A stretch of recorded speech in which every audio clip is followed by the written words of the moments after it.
दोस्तों, अब कोई क्वेश्चन हो, डाउट हो या कोई कॉन्सेप्ट क्लियर नहीं हो रहा है, बोर्ड्स हो, जेई या नीट हो, पढ़ाई में कोई भी दिक्कत आ रही है, तो अब उसका सोल्यूशन है फिलो ऐप। अपने डाउट्स को क्लियर करें इन 3 आसान स्टेप में किसी भी समय। सबसे पहले आप इसे गूगल प्ले स्टोर या ऐप स्टोर से डाउनलोड कर लें। उसके बाद आप इसको साइन अप करें। साइन अप आप अपने मोबाइल नंबर से करेंगे। देन आपको क्या करना है, आप अपने क्वेश्चंस का फ़ोटो ले लें या तो आप अपने डाउट को टाइप करें। यह ऐप आपको 60 सेकेंड के अंदर एक्सपर्ट से लाइव कॉल पे ले लेगा। आपके क्वेश्चन में आप कहना चाहते हैं कि बल्ब की पावर कितनी है। अगर बल्ब जो है वो 220 वोल्टेज पर ऑपरेट हो रहा है, राइट। इस बैटरी का जो वोल्टेज है वो आपको गिवन है 220। तो ये आपको सिंपल रिलेशन हो गया यहाँ पर। अब अगर कोई आपको और डाउट है तो आप बताइए। No sir, thank you. बेहतर डिस्काउंट के लिए स्क्रीन पर दिया गया कोड यूज करें, लिंक नीचे डिस्क्रिप्शन में है। अभी जाएं, ऐप डाउनलोड करें, बेहतर डिस्काउंट। हेलो फ्रेंड्स, कैसे हैं आप सब? आशा करता हूं अच्छी होंगी। उत्तर प्रदेश ग्रामीण डाक सेवक मतलब यूपी जीडीएस को लेकर ये वीडियो काफ़ी ज़्यादा इंपॉर्टेंट होने वाली है। जैसा कि आप सबको पता है, यूपी जीडीएस में साइकिल 3 की 4000 से ज़्यादा यहाँ पर वैकेंसीज रिलीज हुई हैं। 10th पास ये वैकेंसी है, तो आप सब इसमें अप्लाई ज़रूर करिएगा। 23 अगस्त से इसके फॉर्म जो है वो अप्लाई होने शुरू हो गए हैं और आप 22 सितंबर तक इसके जो फॉर्म है वो अप्लाई कर सकते हैं। तो उसको लेकर के आज ये वीडियो काफ़ी ज़्यादा इंपॉर्टेंट होने वाली है। जैसा कि आप सब देख रहे हैं, उत्तर प्रदेश ग्रामीण डाक सेवक यूपी जीडीएस 2021 मेरिट लिस्ट मतलब जो सिलेक्शन प्रोसेस है ये कैसे, मतलब मेरिट आपकी कैसे बनेगी, तो एक एक पॉइंट यहाँ पर मैं आपको समझाने वाला हूँ। इसके अलावा प्रेजेंट में सैलरी क्या है, मतलब जो आपका इंसेंटिव वगैरह लग के, और कास्ट सर्टिफिकेट जो आपका स्टेट का लगेगा या सेंट्रल का लगेगा। जैसा कि आप सबको पता है, मैं आप लोगों से लगातार कहता हूं कि जो भी आप लोगों की प्रॉब्लम है वो आप कमेंट किया करिए। मैं कमेंट्स में आप लोगों के रिप्लाई दे देता हूं, और जो रिप्लाई नहीं दे पाता हूं, जो जेन्युइन टॉपिक होते हैं उन पर मैं वीडियो जो है बना देता हूं। तो अगर आपका कोई डाउट है तो अभी कमेंट करिएगा, 100% उसका जवाब आपको मिल जाएगा। तो चलिए हम लोग वीडियो की तरफ बढ़ते हैं। इससे पहले अगर आप यार चैनल पर नया है तो चैनल को सब्सक्राइब, वीडियो को लाइक जरूर कर दें, क्योंकि इस तरह की ऑथेंटिक और रियल न्यूज आपको लगातार इस चैनल पर मिलती रहती है। तो चलिए सबसे पहले अगर हम लोग बात यहाँ पर भैया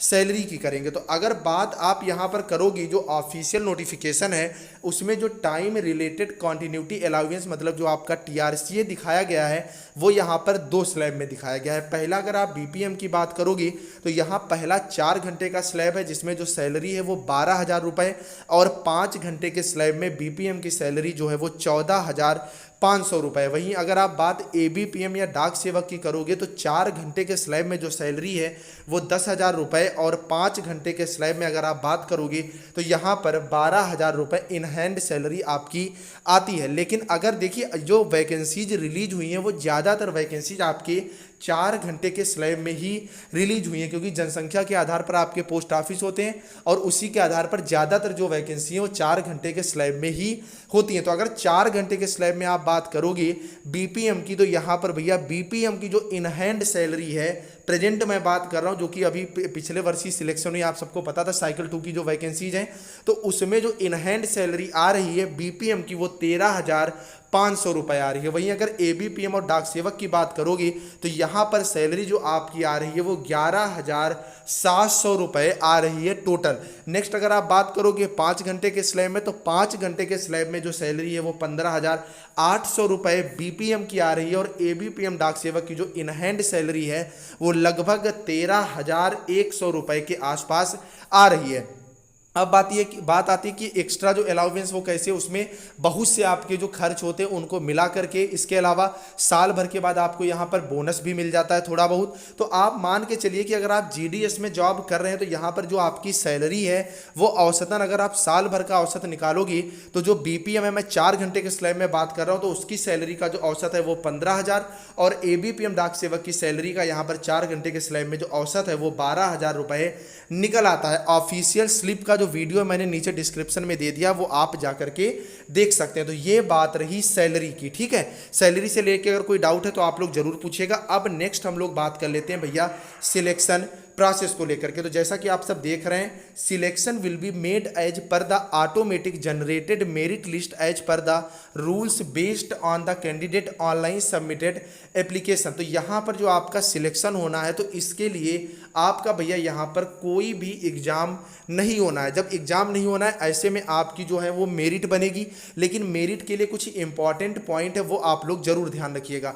no weightage will be given for higher educational qualification. यहाँ पर जो मैटर करेगा आपका वो करेगा only marks obtained in 10th standard of approved board aggregated to percentage to the accuracy of 4 decimal will be the criteria for finalising the selection. तो यहाँ पर आपने पीएचडी कर रखी है, आपने बीटेक कर रखा है, आपने एमटेक कर रखा है, कुछ भी कर रखा है, इससे जो है वो जीडीएस विभाग को कोई मतलब नहीं है। आपके 10th में जो मार्क्स हैं, ठीक है, आपके 10th में जो मार्क्स हैं उसी के आधार पर यहाँ पर आपकी मेरिट लिस्ट जो है बनाई जाएगी, और मेरिट लिस्ट जो होगी वो 4 दशमलव तक होगी। अब 4 दशमलव का क्या मतलब, जैसे आपके नंबर है 84.666%, ठीक है, और दूसरे स्टूडेंट के अगर नंबर है 84.6668%, तो ऐसे में इस वाले स्टूडेंट का सिलेक्शन हो जाएगा और आप रह जाएंगे। अब कुछ लड़के यहाँ पर कहेंगे कि सर ऐसा अंतर हो ही नहीं सकता कि 0.2 का फंसे, तो भैया ऐसा बिल्कुल नहीं है, बिल्कुल हो सकता है। वजह बताएं क्या है, वजह ये है कि आप अगर यूपी से हैं तो आप यूपी की बात करोगे, यूपी बोर्ड की, सीबीएसई का अपना अलग पैटर्न है, आईसीएसई का अपना अलग पैटर्न है, हरियाणा बोर्ड का अपना अलग पैटर्न है, बिहार बोर्ड का अपना अलग पैटर्न है। तो जितनी भी यूनिवर्सिटीज़ हैं जो कॉलेजेस हैं, बोर्ड्स हैं, उनका अपना अलग अलग पैटर्न है, तो यहाँ पर ऐसे अंतर हो जाते हैं, मैंने खुद देखे। नेक्स्ट अगर आगे आप बात करोगे, norms is mandatory subject to the condition referred in clause B of notification pertaining to required educational qualification for training candidate into account for calculating the merit। तो यहाँ पर जो नंबर आपके टोटल हैं वही यहाँ पर क्या है, मैटर करेंगे। एक चीज़ यहीं पर मैं और भी बता देता हूँ कि बहुत ज़्यादा इसको लेकर के कमेंट आ रहा था